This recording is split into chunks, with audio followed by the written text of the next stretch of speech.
Welcome to Pacific Northwest Mike Check, where Mike Connolly, owner of Windermere Real Estate Central Inc. in Kirkland, shares his lifetime of experiences as a successful businessman, real estate broker, and Pacific Northwest enthusiast.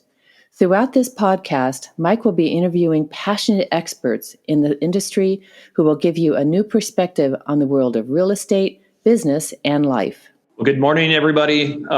Mike Connolly at Windermere Real Estate. Good to have you back again. Super excited to have Mr. John Fiala on board today. John has been a broker in our office for, I think 11 or 12 years. So it's been a great relationship and have so enjoyed John's contributions to our office. And so I'd like to get started I'd like to get started by asking about life before real estate, John. What was life before real estate? How did that look? And then what turned your head toward the real estate industry? Well, Mike, thanks for having me on board today. But it was definitely a different fit for me before I came into real estate. And so I went to the University of Washington, where I had a career of playing football with the Huskies. And so from the Huskies, I was actually drafted to the Miami Dolphins and then ended up with the Pittsburgh Steelers in the NFL for 6 years. And so I had the opportunity to play all around the country, even the world, and be surrounded by some amazing people and learn a lot of things about just myself and hard work and discipline and just for something that I truly love to do. But so when I finished after 6 years, I had the opportunity and came home and I decided to get my real estate license right away.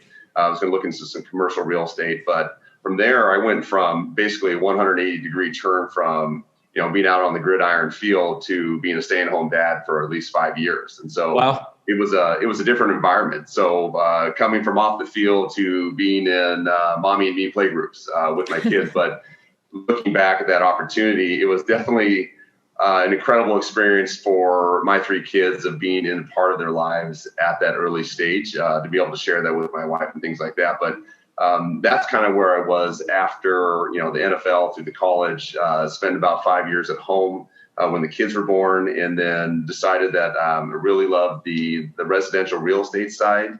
And so I wanted to give that a whirl and see how that looked. Yeah, well, that's awesome. I want to dig down a little bit further, and because you've got a little bit of growing up, a little bit of a cowboy past, right? Yes. Yeah. So take us down that road, because at the end of the day, doesn't a lot of this add to that discipline that developed in you at a very early age? You have great parents. I met your parents, and they developed that discipline and focus life approach. Right. And so that, I think starting with the family is help with that structure and the discipline and the guidance and the expectations of what you're doing when you're growing up. And so we had the opportunity when I was real young. We had an orchard over in Wenatchee, right? And then we also had an opportunity where we had a Holstein heifer ranch over in Ellensburg, where we'd go over on the weekends and we would learn how to work hard on a ranch. And so we learned how to take care of the cattle and ride the range and go herd the missing cattle and things like that. But it was a good opportunity. And those are the things that are kind of the stepping stones that go into who you are to build your character. And so I was able to take those going from not just from high school, but I had the opportunity to walk on at the University of Washington. I did not have a scholarship. I was offered a scholarship to USC. I turned that down and decided with the support of my parents that I was going to walk on at the University of Washington and give it my best shot. I love being here. I love this community. I want to be involved, and I knew I could do it. And so I had the opportunity to do that, and I walked on. And then after the first year, I had the opportunity to earn a scholarship, which I was very proud with. And so for me, I've always been the guy that's kind of been on the bubble, but I knew that one thing that I could always control was how hard I worked in my effort. Those are the things you can always control. And so that led me to be able to finally work myself up through the ways to get to being a senior captain and a starter at the University of Washington, to actually get drafted, which I was pretty excited about. And, and then going through the road in the NFL for 6 years. I mean, that was a guy that was on the bubble every single year, but I knew that I could work hard. I knew that I could study harder than the next person. I knew I could be more prepared and things like that. And so those are all the things that I've learned through athletics, through my parents, through growing up, that I can apply into my real estate business today. Yeah, and that really shows up in your real estate business today. Yeah, absolutely. And when you got drafted, I think initially, correct me if I'm wrong, you were drafted by Miami, right? Correct. And I love the story when you were a rookie in Miami. I think, correct me if I'm wrong, but a few of the players were out on the town. You came back to one of the veterans' homes, and the door was off the hinge, this big, massive door.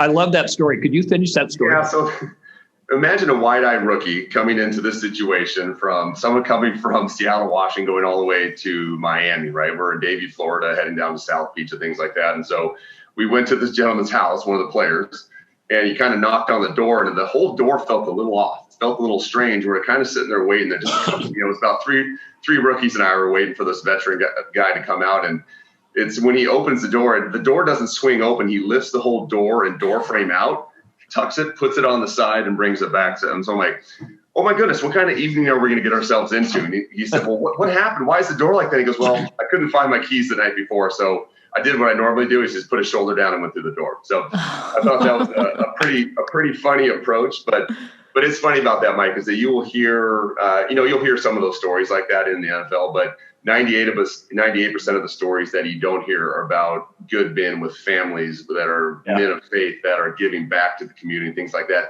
aren't making the headlines. You'll hit some of those guys that, some of those knuckleheads that make those stories, but there are so many good men and good people and supporting people behind the cast of those people that you never hear anything about. But there's a lot of amazing people in there that way. And that's too bad. Those would be good stories too. But, but I still love putting your shoulder through the door and going in. That's awesome.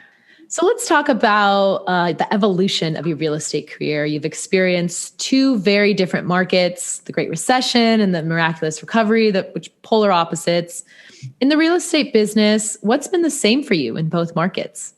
I think that's a good question. So looking at this environment, as you said, it is two polar opposites. When I first came into this business, I was absolutely amazed. There was things that basically almost come to a halt. Things have slowed down. And I remember coming to the office and barely any brokers were here. I remember my mentor here, Marsha Matchett, was working away like she always does. And she helped me get a good foundation that way. But at that moment in time, I was like, what am I doing getting into this business? Because I heard before this, it was great to be in real estate and were very successful. And so I was looking at this like, I've got to get a solid foundation during this time, because it was at a time where people were not buying houses. And if you had a listing, it was very, very difficult to get that house sold. And so, and on the flip side now, when you jump into today's market, there's barely any inventory out there, and you're doing incredible things for a buyer to win the day. And so, definitely polar opposite. If you are not evolving as a broker, it's going to be very difficult to survive in this business. So you've got to learn how to change with these markets all the time. So they're never standing still. And so I think that one of the questions is to make sure that what's consistent. I think it's client care. You've got to make sure that you are always taking care of your clients. And it's going to be a little bit different in different situations compared to 10 years ago, compared to now. But at the end of the day, if you're taking the best care of them and looking out for their best interests, that's going to carry over any market, whether it's, whatever extreme that might be, or even if we have that one day where we're a balanced market. Yeah, really good point. Right. Really good point. Right. So what advice would you give someone who is transitioning their career into real estate? Because you weren't always involved in real estate. So what was that like for you? And what is some advice that you'd give to our listeners? Yeah. So, for real estate with me, how I kind of started this is I knew that I love working with my hands. I've remodeled two of my houses that I've helped sell it. And I love that aspect of it. And I know that the real estate side, it's a big transaction in your life. And so I know that that's kind of one of the reasons why I wanted to get into real estate. I knew that was a big way to do it.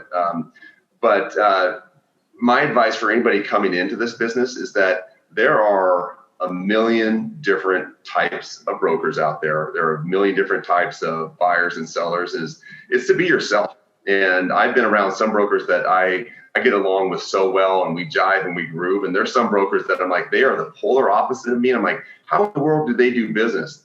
They are extremely successful because they surround themselves with people that are like them. You will attract the people in this business of who you are and who you want to be surrounded by. And so, that's a big thing is to be authentic of who you are, because everyone's unique, everyone's different. And if you are trying to be that salesman that is trying to get the sale or the commission, people will see through that every day of the week, and they're gonna sniff that out. It's easy to do. And so if you are legitimately who you are, what you stand for, what you believe in, you're going to attract the people that you want to work with based on your personality. And then there's a million other people that can go around as people that don't quite have that first, that same personality use and things like that. But I would just say be yourself, because there is a niche, there is a groove for you out there.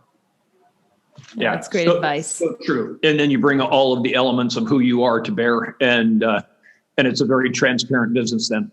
Right. Yeah. Which leads really into the next question. And the question, or at least the subject matter, is you've been successful in networking in your hometown. You live in Duval. You're very involved. How does that look? Because you work with a lot of folks there. You sell a lot of homes there, list a lot of homes there. How does that look? And where's your involvement? What do you do to have that kind of connection?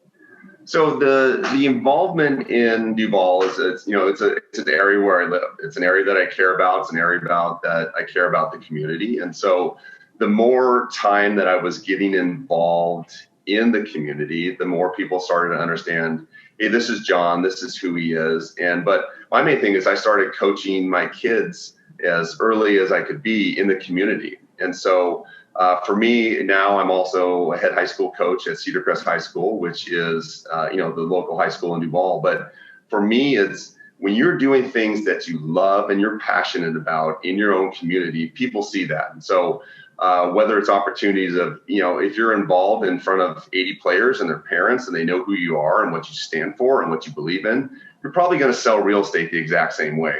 That's the platform you kind of go on. And if you present yourself and you're going out and trying to do all these things that look fancy and things like that, people will, once again, they'll see right through it. But if you are donating your time, if you are organizing and you're giving back to the community, not for work purposes, but actually to develop players, develop families, develop community, and that other real estate stuff comes, it comes along with it. But you're not trying to do those things to get business. You're trying to do those things to make yourself a better person, trying to give back to the community that way. And those things, the real estate side comes along with that. But the more I'm into this community, the more I'm involved, the more I'm around people, the more people know me. They understand me, that I work hard. I work very hard. I'm dedicated. I'm loyal. I love statistics. I'm going to be organized by how I run a practice, how I do my business. And so that all carries over. And so those are the things that how you get involved and give back to the community. And so people start to know you and they start to understand what you do in this business, the more you're around and the more you get back.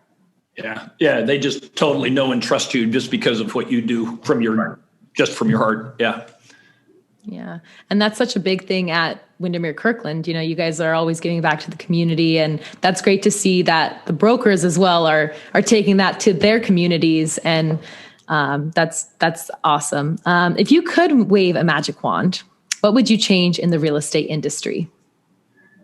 If I could change probably one thing, I would probably suggest it would be communication between brokers. We are in such a time and an era where we're emails, we're texts, and there's a lot that can get lost in those in the translation of that. And so as a broker, as someone who communicates on behalf of their clients, having a conversation with Mike on the telephone can give me a lot more information and build a relationship than me firing off a text to Mike. And so I'd wish a lot more brokers in this business would pick up their phone, right? So you can, I'm trying to get information for my buyers. I'm trying to get information for my sellers to get feedback. And when you're not getting that, it makes it hard. But I love when I talk to brokers, a lot of times when they get on the phone and they answer that phone, it's a great conversation. And so you can figure out a lot about what's going on in a certain environment, in a certain situation, to not only help your clients, but to help educate you. And on the other side, normally it's helping them out also. But I think communication is a big deal, especially in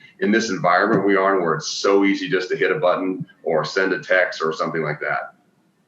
That's such a great answer. in many ways, but the fact is it's a single digit percentage of real estate brokers out there that practice like you do, that high level of communication, that just making sure that everything is taken care of in a transaction, whether it's on your side of the desk representing a seller or buyer, on the other side. So communication can and that's how the public perceives us, right? Is how we're communicating, how we connect with people. So hats off to you there. Yeah, and I mean, for me, Mike, it's making sure that my clients are I always tell them, I don't want you to be left out in the dark, right? You need to be knowing everything that's going on for when it comes time to make a decision. You're making an educated decision because you know all the facts and you all know the details, compared to well, John said we're going to do this because I don't know why, but here's the reasons why we're going to make this educated decision, because we have good communication, and that's critically important. That's a huge part of my business, which is very important to me. Yeah, totally. Hey, John, tell us about something I know is incredibly near and dear to your heart. Tell us about the Madhouse Project.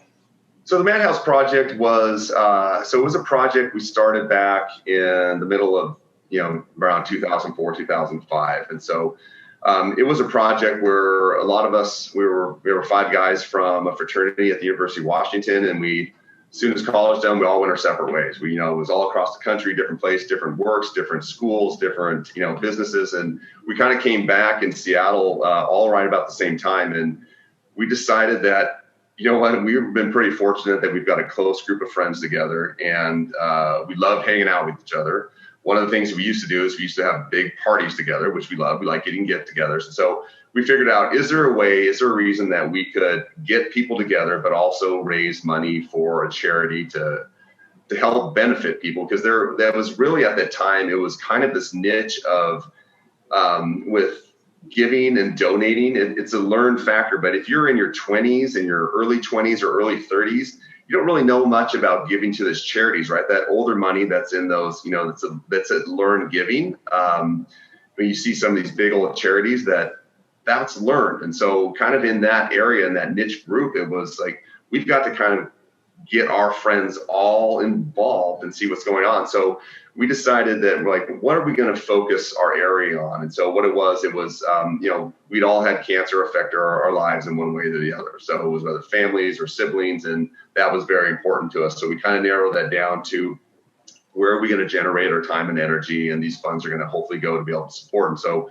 we worked and then squared away with the Seattle Cancer Care Alliance. And so at that time, Seattle Cancer Care Alliance was only doing grants. They weren't doing individual fundraisers and things like that. And it must have been hilarious for these 28-year-old kids to come in and yeah, we're going to raise money for you. And it's never happened before except for funds. So for bonds. And so, but we went through but we ran the Madhouse Project for 10 years. We've involved it through our family, and our families continue to grow, work got busy, things like that. But we ran this for 10 years, and we were able to raise over about $1.2 million for the Seattle Cancer Care through our charity. And so, but it was learned giving back. And so there are, I tell you, Mike, Sophia, there are a lot of generous people in this community, and they want to help. They want to know how to get involved. And sometimes it's you've got to be able to ask. But we've learned a lot about that through just, creating something from nothing to a 401(c) to get to a nonprofit, to make sure that we're getting everything squared away to, we're having one event every year. We're able to raise these funds. But it was an incredible experience to learn how to build something from the ground up. We all had our roles. We took good care of people, and were able to make a sizable donation to the Seattle Cancer Care Alliance, and also had a great time while we were doing it. That's a great story. That's great amazing. Story. Well done. That's amazing. Well, that takes us to our signature question. So these are questions we ask every podcast guest. And our first question is, what does the Pacific Northwest mean to you? For me right now, it might seem a little funny, but it's clean water right now. I mean, I hear of everything that's going on the water shortages and droughts and things like that. I love our water. I love being our lakes. I love being by the mountains. Everything is, I can get from my house. I can get to Snoqualmie Pass. I can get to Stevens Pass within an hour, right? And I can also get to Lake Washington Sound. And I think that this area is so uniquely amazing, especially with the seasons of the year. I've got to be a person that's going to have seasons. I need hot, cold. I need fall. I need all that. So I think that's probably why. But I think this area is amazing, and I can see why so many people want to be here just by the geographical location of the mountains and the lakes and the weather and what this place has to offer. I think it's amazing. So all the guests that we ask that question, it's usually, hey, it's the mountains, it's this, it's that, and so on. You really focused in on water. It's funny because you're talking about that question because we have a well at our house. I'm like, we have the best water in the world. And I was just reading an article the other day about California, like our water tastes like dirt now, right? So it's like, and I know that's a problem, right? Those are things, but I mean, this place is amazing that way. So, I mean, that's an element. I mean, I don't know. That's me of dialing in really laser focused, Mike. That is so John Fiala. I know you can give me the statistics on alkaline content and nitrogen and the whole 9 yards. So here's the toughest question of the day. If you could listen to only one song for the rest of your life, what would that be? The one song. So here it is, and I'll tell you the reason why. So it'd probably be American Pie by Don McLean. If you know the song. So looking back at that, I've been upon many camping trips, many road trips, even in college. And I just, everyone's singing. I always feel like everyone's got their hands around each other's shoulders. But the reason why I think the most, it was probably one of the best things I've ever seen. My wife and I were in the car and the kids were in the back seat not too long ago. And that song came on the radio and like, we looked at each other like, oh my goodness. And we started singing whatever, the 8 minutes and 40 seconds of that song, it's a long song. Yeah. Word by word. And in the back seat, the kids are just shaking their head, rolling their eyes. I'm like, you know what? My wife and I are singing the song, having delight. We're embarrassing our kids. It's absolutely perfect. That's a great story. It's a good answer. Yeah. Good answer. Yeah. Well, thank you so much, John. Those are all the questions we have for you today. It was great to learn more about your business and how you got started and more about, how you practice real estate. And I know our listeners are going to love it. Well, thank you. I appreciate you having me on board. And it's always fun to be able to share because as you know, in this business, everyone's journey is unique. It's different. And how they've got there, it's all unique to them. And so it's an exciting time to be in this business. And I appreciate it very much. Yeah, well, I thank you a lot too. I shared with you one of the things that when I'm interviewing somebody, I say, hey, if you want to get to know a few of the folks in our office, just to get an idea of profile of the folks in the office, our podcast button, and check some of those folks out. You've given us a unique look at some of the folks in the office, John. Okay, I appreciate that. You're awesome. Thank you. Thank you.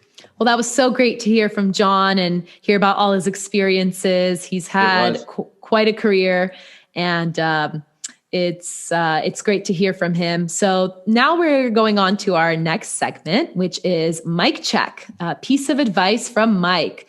All right, Mike, we're halfway through the year. What advice do you have for our listeners? Yeah, and this is an important one, Sophia. So, and we were talking about this at our meeting this week, and that is in this crazy world, whether we're representing a buyer or representing a seller, when at all possible, slow down. And I say that knowing the pace of the market, that where you can take the time to slow down, analyze, take a big, deep breath.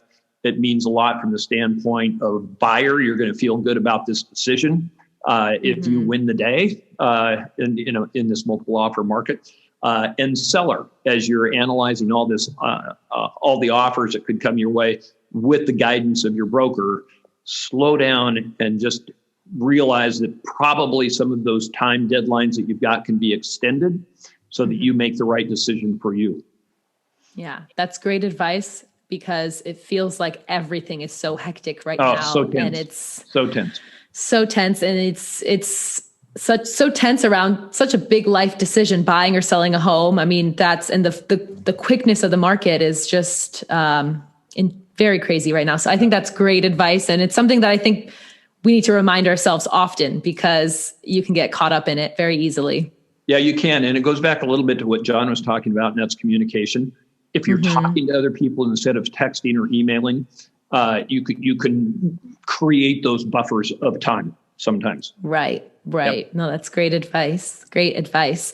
Well, that takes us to our next segment, which is open mic. And this is the portion of the podcast where listeners can send questions for Mike about anything real estate related, lifestyle, anything kind of going on in the Kirkland area, Pacific Northwest related. So, and Mike will answer them on the next podcast. So the first question we got was, what's one activity you'd recommend for people to do in Kirkland this summer? Yeah, that's a great question. And, with everything opening up, some of the things that we missed, the live events over Kirkland summer, and oftentimes relates to water related activities. But one of my favorite, absolutely, and this isn't going to ring everybody's bell, but I love the car show. And hopefully, and people come from all over, and just you're walking around the streets and the cars are lined up and super cool cars. And so, yeah, it's definitely the car show. I love that event. That's awesome. Sounds nostalgic. When does that usually happen? Gosh, I'm trying to think. I believe it's August. Okay. It's been a year, or been a couple of years. So I can't remember the month, but I think it's August. Yeah. Hopefully it happens this year, and hopefully we'll see you out there. Yeah, I'll be there if it's there. Awesome. So the second question we got was, we see the new building looking like it's almost done. When will you guys be moving to your new office? Well, the quick response is we should be up and running July 15th. So a lot of false starts that we had planned April, then we went to May, then it was June 21st. But it's the same market that everybody's living with, with regard to availability of materials and labor and so on. So we've been delayed a few times, but July 15th is that target date right now. All right, July 15th. Looking forward to it. Excited to see the new space, and we've been hearing so much about it. With that, Mike, do you want to tell us who our next guest is going to be on our podcast? Well, our next guest, great segue into our next guest, is really going to be the new building, the new facility. So for our listeners and watchers, we'll be taking a look at the new building and walking through and giving a good idea of what's going on in this beautiful new facility we've got. Yeah, it's very exciting. And it's our 12th episode. So a year of episodes. It's perfect timing, if you ask me, that the new office will line up with our year anniversary of this podcast, and very exciting. Absolutely. Exciting. Well, thank you, Mike, and thank you, John, and thank you to all our listeners. You can tune in to Pacific Northwest Mike Check every first Wednesday of the month. You can watch us on YouTube. We're also anywhere you can listen to podcasts, Spotify, Apple, Amazon Music. So give us a listen, give us a thumbs up, and we'll see you next time. Thank you all for listening in. Thank you for listening to Pacific Northwest Mike Check. Tune in every first Wednesday of the month to learn something new about real estate, business, and life.